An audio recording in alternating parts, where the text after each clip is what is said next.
Did you know there is a road named Trump Road in Malaysia? You didn't? Well, I'm not surprised. I did not also.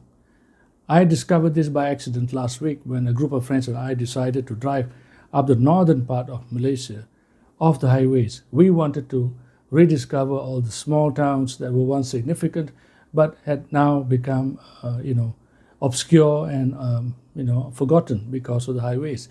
And that is where we discovered this road, in a small, unassuming town in one of those northern states. But why is it relevant today? Stay on and watch till the end. To know where the state is, well, we have to go back to 1885.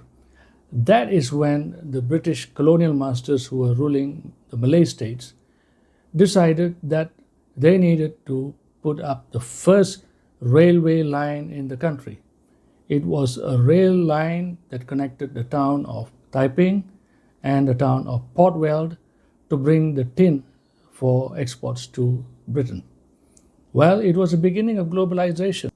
That station, which is the station of Port Veld, is where the road is located, and the road is named Trump Road. You won't believe it, it is Trump Road in the town of Kuala Sepetang. Port Veld is today named Kuala Sepetang. It is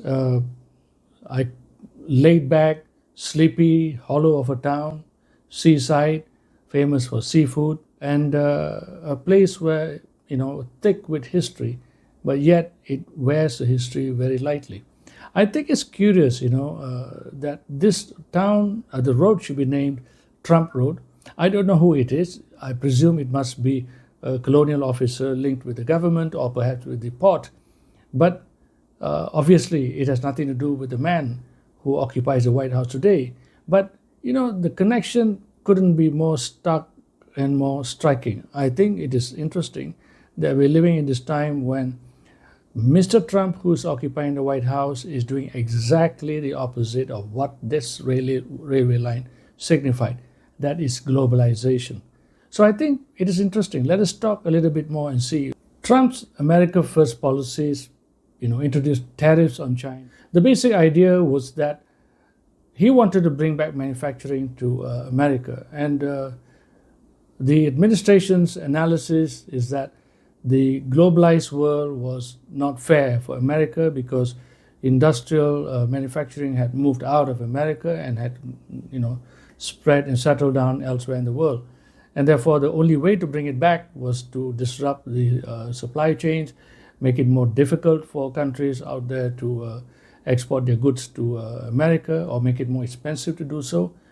And by doing so, it is hoped that industries would flock back to the US. Some people think that this is a short-term phenomenon. Well, I disagree. I don't think this is going to be a short-term phenomenon. Well, you see, once the supply chains are disrupted, countries will readjust. The entire business network globally will readjust. Countries are not going to stand by and wait for changes or wait for the next administration to come in. So what it means is that we are going to see a changed landscape. Countries like Malaysia and Southeast Asia and the rest of the world will have to readjust. Well, there are opportunities and threats as well. The game now is to identify those opportunities and to take advantage of them and to mitigate the threats that might come in their way.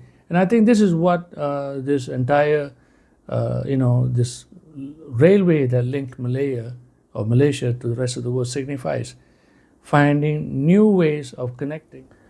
Perhaps this is where I should ask you to press the bell icon and the like and subscribe button.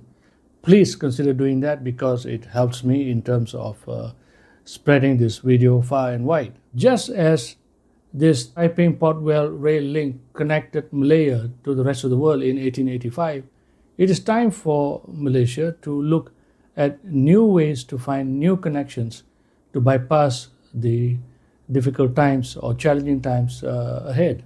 Question is, what is it that countries that are deeply integrated into the global supply chains like Malaysia can do? First, obviously, is to diversify its trade partners.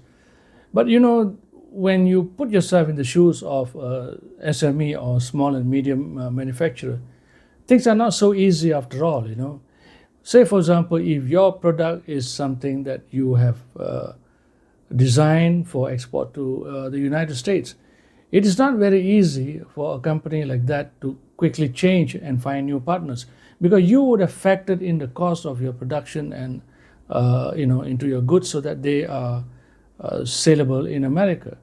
If you were to suddenly shift market to, let's say, for example, China, for example, you just may not be able to do it because it's obviously the products are going to be more costly.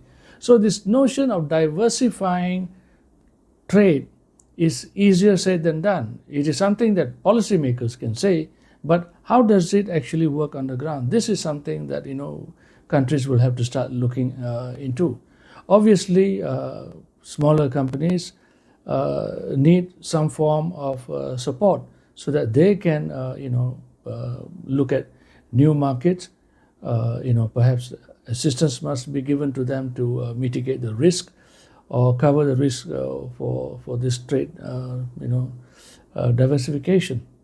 So when we talk about diversifying trade partners, I think it is not something that is entirely left to the private sector or to the companies, but the government has a role to play, and it needs to play a key role here by identifying the kind of support that needs to be given to these enterprises. Number two is to diversify the supply chains. Perhaps strategies like China plus X strategy could be employed.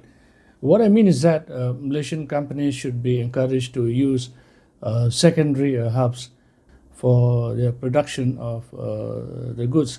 And if Malaysia is going to position itself as a stable, efficient, and reliable component of the global supply chain, obviously it needs to invest more in terms of its ports, the logistics, it needs to digitalize its services, and so on and so forth. So these are all sets of actions that must be taken in a holistic manner.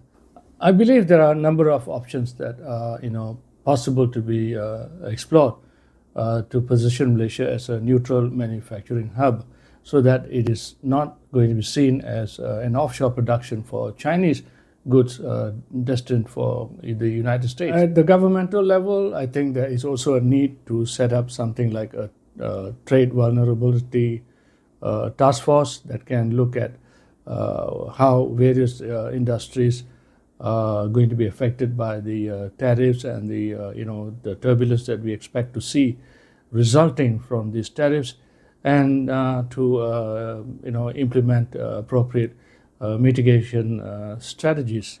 Ultimately, the challenge is for Malaysia to remain flexible.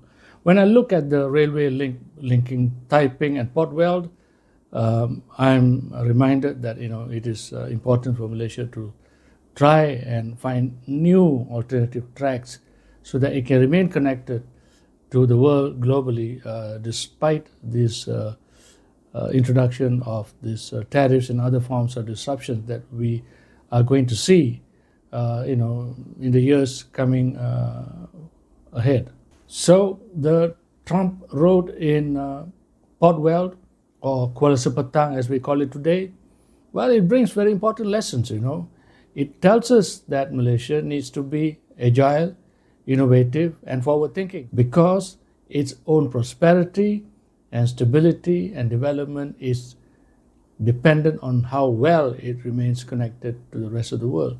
Well, the years that we are looking forward would be turbulent, as this gentleman in the White House is determined to make the policies, reverse the aspects of globalization and trade connections in the rest of the world. But we have to persevere. Countries like Malaysia has really had no choice but to work at it. And just a thought before I end. I think the state government of Perak ought to do something about this town of Port Weld, and the station in particular. It is an iconic symbol of this country's first link to globalization.